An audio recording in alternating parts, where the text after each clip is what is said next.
तो एक बार फिर से आपके लिए लेकर आए हैं CDNP जिगमंड एजुकेशन फिजिक्स की ऑनलाइन क्लास। और इस क्लास में हम कुछ इम्पोर्टेंट न्यूमेरिकल आंकिक प्रश्न देखेंगे। फिजिक्स का बेस होता है न्यूमेरिकल। अगर न्यूमेरिकल आपसे बनते हैं तो निश्चित रूप में आप फिजिक्स में सब कुछ कर सकते हैं, लेकिन अगर न्यूमेरिकल नहीं बनते हैं तो आपने कितना भी सीखा हो वह कहीं ना कहीं अधूरा है। तो चलिए आज के लिए न्यूमेरिकल के लिए बोर्ड पर चलते हैं। तो आज की फिजिक्स क्लास में न्यूमेरिकल के अंतर्गत first numerical problem number first आपके बोर्ड में है। इसे देखिए, पढ़िए। हम पढ़ते हैं। At a place on earth the total intensity of earth magnetic field is 0.5 gauss and horizontal component is 0.3 gauss. Find the vertical component and angle of dip. Hindi में, पृथ्वी के किसी भी स्थान में पृथ्वी की परिणामी चुंबकीय क्षेत्र की तीव्रता का मान 0.5 गॉस और क्षैतिज घटक 0.3 गॉस है। ऊर्ध्वाधर घटक और नति का कोण ज्ञात करो। ठीक है। फिजिक्स का न्यूमेरिकल सॉल्व करने का हमने रूल पहले ही बताया है। सबसे पहले हमें क्वेश्चन 3 टाइम्स पढ़ना चाहिए। एक बार जैसा हमने भी जल्दी पढ़ा, दोबारा फिर पढ़िए, और तीसरी बार फिर हम आराम से पढ़ते हैं। और इसमें जो न्यूमेरिक वैल्यू दी गई है, जैसे ये 0.5 दिया हुआ है, ठीक है, 0.5, 0.3, ठीक है, ये न्यूमेरिक वैल्यू हम ध्यान से देखें। और इनको फिजिक्स के नोटेशन में सबसे पहले हमें लिखना चाहिए। फिजिक्स के नोटेशन के रूप में लिखने के बाद हमें फिर क्या निकालना है वह लिखना चाहिए। चलिए लिखते हैं हम क्या क्या दिया गया है। गिवन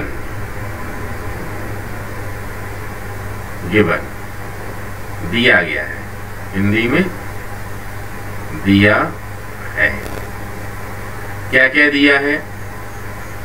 ये दिया है total intensity of earth magnetic field. Total intensity को किससे डिनोट करते हैं आपने समझ लिया है पहले ही पिछले दिनों। ये होता है I is equal to 0.5 gauss. ठीक है। फिर है horizontal component. Is horizontal component किससे डिनोट करते हैं? H से, 0.3 गॉस। ये देखिए, हिंदी में पृथ्वी के चुंबकीय क्षेत्र की कुल तीव्रता, ये तीव्रता का मान कुल कितना दिया गया है, ये लिख दिया I की वैल्यू है। और क्षैतिज घटक मतलब ये क्या होता है? H होता है, ये हमने लिख दिया H। अब निकालना क्या है? ऊर्ध्वाधर घटक। क्या निकालना है? ऊर्ध्वाधर घटक। ऊर्ध्वाधर घटक मतलब V निकालना है, V फाइंड करना है हमें। और नति का कोण, नति का कोण मीन्स हमें क्या निकालना है? थीटा निकालना है। ठीक है। तो सेकेंड पॉइंट में हमने क्या किया, अपने न्यूमेरिकल में जो न्यूमेरिक वैल्यू दी जाती है, आंकिक मान दिए जाते हैं, वो हम फिजिक्स के नोटेशन के फॉर्म में लिख देते हैं। जितनी टर्म्स नोन है और जितनी अननोन है, जो ज्ञात पद हैं वो लिख दिए हमने, और फिर अज्ञात वाले लिख दिए। फिर हमें कोशिश करनी चाहिए कि ज्ञात और अज्ञात के बीच में संबंध निकालना है। ज्ञात और अज्ञात के बीच में संबंध मतलब क्या हुआ, यहाँ पर देखिए ये सब ज्ञात है, I और H क्या ही ज्ञात है। और फर्स्ट में अज्ञात अननोन क्या भी है, मतलब एक रिलेशन सोचो I, H और V के रूप में। ठीक है। इसके बाद I, H, V और थीटा के रूप में। ठीक है। तो सोचिए I, H और V में एक रिलेशन होता है, आप लोगों ने पढ़ा है। यहाँ पर हम लिख सकते हैं वी हैव, या हिंदी वाले ऐसा भी लिख सकते हैं हम जानते हैं कि। देखिए व्यवस्थित सिस्टमेटिक लिखना बहुत ज्यादा जरूरी होता है, अदरवाइज इंप्रेशन नहीं पड़ता आपकी आंसर शीट से और मार्क्स उतने अच्छे नहीं मिलते हैं। आपने ये फार्मूला पढ़ा है, रिलेशन हमने कराया था, I is equal to root of V square plus H square. ये हमें मेमोरी में होना चाहिए। इसमें सभी वैल्यूज पुट करिए। देखिए v की वैल्यू कितनी है, पता नहीं कितनी है, I की वैल्यू दी गई है, ठीक है। यहाँ पर हम चाहे तो हमको क्या निकालना है, v निकालना है, v यहाँ पर है, तो चाहे तो ये स्क्वायर वाला ही हम फार्मूला लगा सकते हैं। स्क्वायर वाला मतलब ये रूट हम हटा देते हैं, डायरेक्ट क्या यूज कर ले, V square I square is equal to V square plus H square. ऐसा करने से कि स्टेप सेफ हो जाएगा।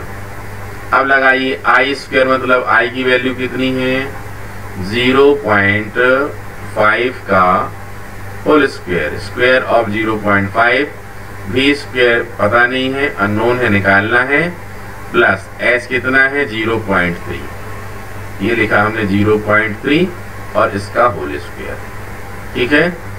सॉल्व करिए, 5 का स्क्वायर 0.5 का कितना हो जाएगा 0.25, 5 स्क्वायर 25 होता है और डेसिमल लगा दिया है अपन ने, और is equal to V square plus 0.3 means कितना होता है 3 3 जा 9, 0.09। अब इसको हम इस तरफ ले आएंगे, ट्रांसफर करेंगे, पक्षांतर करेंगे, कितना आ जाएगा, ये देखिए 0.25, इसको इस तरफ ले आइए, 0.09 is equal to V square, implies that, subtraction करिए, घटा दीजिए, कितना आएगा, इसमें आएगा 0.16 is equal to V square. अब देखिए वी स्क्वायर की वैल्यू इतनी है तो रूट ले लेंगे, आ जाएगा v इज इक्वल टू 0.4, ठीक है। 4 स्क्वायर कितना होता है 16, ये आ गया v की वैल्यू। यूनिट क्या होगी इसकी, गॉस, ठीक है। अब हमने देखिए v निकाल लिया है, v निकाल आया, अब क्या चाहिए अपन को, थीटा चाहिए है, तो फिर से सोचेंगे,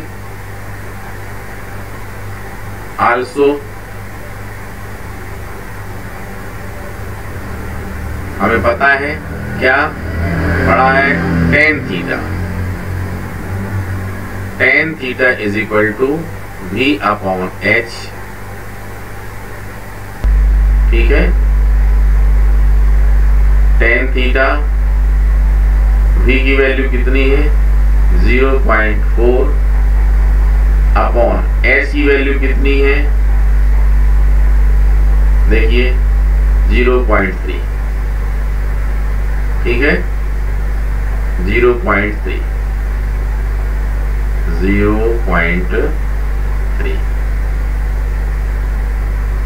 आप सॉल्व करिए, 0 पॉइंट है, 1 डिजिट के बाद है तो कैंसिल कर लेंगे, और कितना आ जाएगा, ये आ जाएगा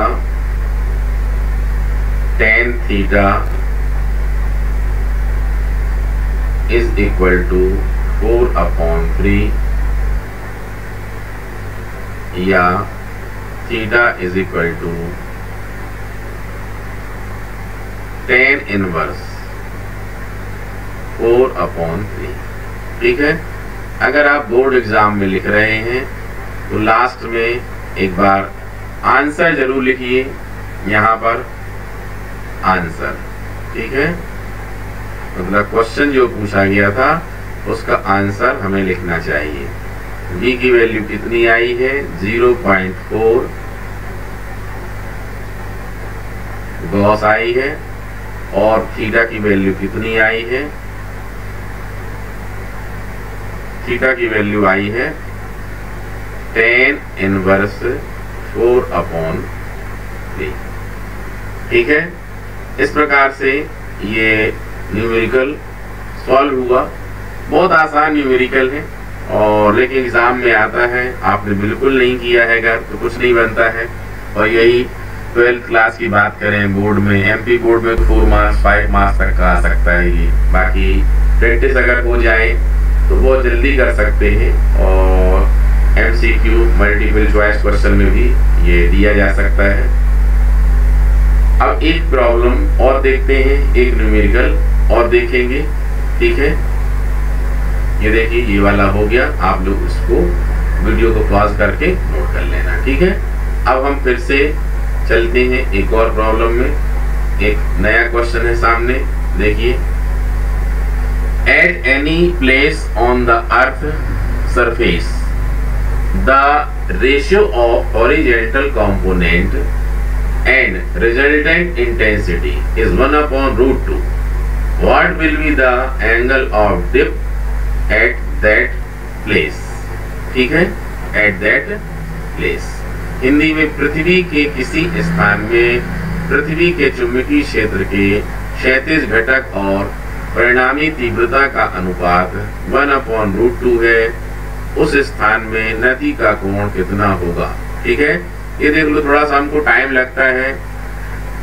कुछ हिंदी मीडियम वालों की शिकायत थी कि हिंदी में सर नहीं लिखते हैं, उन्हें नोट्स बनाने में परेशानी होती है, इसलिए हमने हर क्वेश्चन को हिंदी में भी लिखना शुरू कर दिया है, पूरा हिंदी में लिख दिया है। और इंग्लिश मीडियम वाले इंग्लिश वर्जन में नोट कर सकते हैं और हिंदी वाले हिंदी में नोट कर सकते हैं। तो फिर से वही टेक्निक, हमें न्यूमेरिकल सॉल्व करने के पहले क्या करना चाहिए, न्यूमेरिकल कम से कम 3 बार इत्मीनान से पढ़ना चाहिए। ठीक है, एक बार जल्दी पढ़ना चाहिए, दूसरी बार थोड़ा आराम से पढ़ना चाहिए और तीसरी बार ऐसा पढ़ना चाहिए कि जो उसमें न्यूमेरिक वैल्यू दी गई है वो सब न्यूमेरिक वैल्यू हम फिजिक्स के नोटेशन के फॉर्म में ले सकें। ठीक है, ये हमने लिख दिया, गिवन या दिया है। अब क्या क्या दिया है पढ़िए। रेशियो दिया है, अनुपात दिया है, horizontal component and resultant intensity. ये देखिए हिंदी में क्या, क्षैतिज घटक और परिणामी तीव्रता। ये लिखिए, क्षैतिज घटक क्या होता है, H होता है। अनुपात मतलब बटे लिख सकते हैं। तीव्रता कितनी होती है, इंटेंसिटी I, इसकी वैल्यू कितनी है, 1/√2 है। ठीक है, क्या निकालना है, उस स्थान में नति का कोण क्या होगा, मीन्स क्या निकालना है, हमें थीटा की वैल्यू निकालनी है। ये देखिए, ठीक है, हमने लिख दिया theta is equal to question marks. अब हमें सोचना चाहिए एक ऐसा रिलेशन जो H, I और थीटा के फॉर्म में होता हो। लेकिन थीटा के बारे में जब हम सोचेंगे तो पता चलेगा कि थीटा तो इस फार्मूले से निकाला जाता है। Theta is equal to tan inverse V/H से निकालते हैं। ठीक है, इससे निकालते हैं V/H से। और हमारे पास क्या है, यहाँ पर H और I है, V है ही नहीं, तो हम क्या करेंगे, हम यहाँ पर H I की मदद से सबसे पहले क्या निकालना चाहेंगे, V निकालना चाहेंगे। क्योंकि देखो हमने थीटा का फार्मूला जब सोचा तो V/H आया और हमारे पास V है ही नहीं, तो हम सबसे पहले क्या फाइंड करेंगे, V फाइंड करेंगे। किसकी हेल्प से, H और I से। ठीक है, तो वही हम जानते हैं कि ये B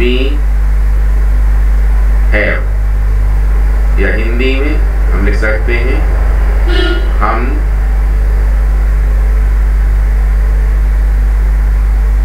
जानते हैं कि, क्या जानते हैं कि, हम जानते हैं I² is equal to V² plus H square. अब एक बहुत ही इंपॉर्टेंट बात, यहाँ पर बहुत से लोग क्या करते हैं, h अपॉन आई का रेशियो दिया है h और i का, तो लिख देते हैं h इज इक्वल टू 1 लगा लो, i इज इक्वल टू √2 लगा लो। ठीक है, ये आप अगर MCQ Westminster objective type question 1 mark का आंसर टेक करने वाले लगा रहे हैं तो शॉर्टकट मेथड में आप इसका यूज कर सकते हैं। लेकिन अगर आपको डिस्क्रिप्टिव टाइप क्वेश्चन सॉल्व करना है, आपको मैथ्स के अकॉर्डिंग ही चलना चाहिए। मैथ्स के अकॉर्डिंग नहीं चलेंगे तो कहीं ना कहीं बैड इंप्रेशन पड़ेगा। ये रेशियो दिया है, मतलब कितना है, h upon I is equal to 1 upon √2, जबकि h की वैल्यू 1 नहीं है या i की वैल्यू √2 नहीं है। जब ऐसा हो तो हमें किसी ना किसी का इसमें मल्टीप्लाई करके फिर लेना चाहिए। अर्थात हम क्या लिख देते हैं, h इज इक्वल टू 1 के साथ x का मल्टीप्लाई, मतलब 1x, और नीचे भी x का मल्टीप्लाई करेंगे तो i इज इक्वल टू कितना होगा, ये होगा √2 इंटू x। अब हमारे पास वैल्यू है, ये वैल्यू हम यहाँ लगाएंगे। चलिए लगाते हैं। i की वैल्यू कितनी है, ये है √2 इंटू x, इसका क्या है, होल स्क्वायर।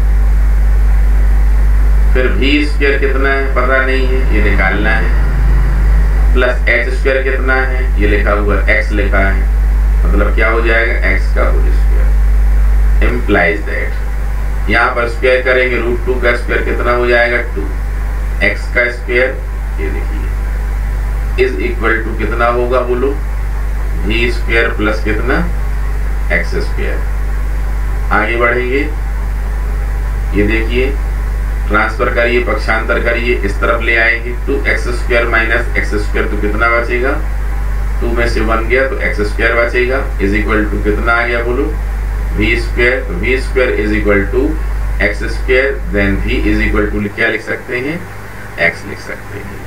अब हमारे पास वैल्यू अवेलेबल है इसकी, ये देखिए हमारे पास वैल्यू है h की, ये देखिए, और हमारे पास वैल्यू है v की है। तो हम क्या करेंगे, अब हम यहाँ पर फार्मूला यूज करेंगे, एंगल ऑफ डिप वाला लिखेंगे। नाउ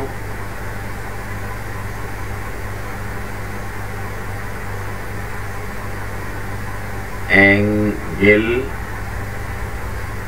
ऑफ डिप, हिंदी में अब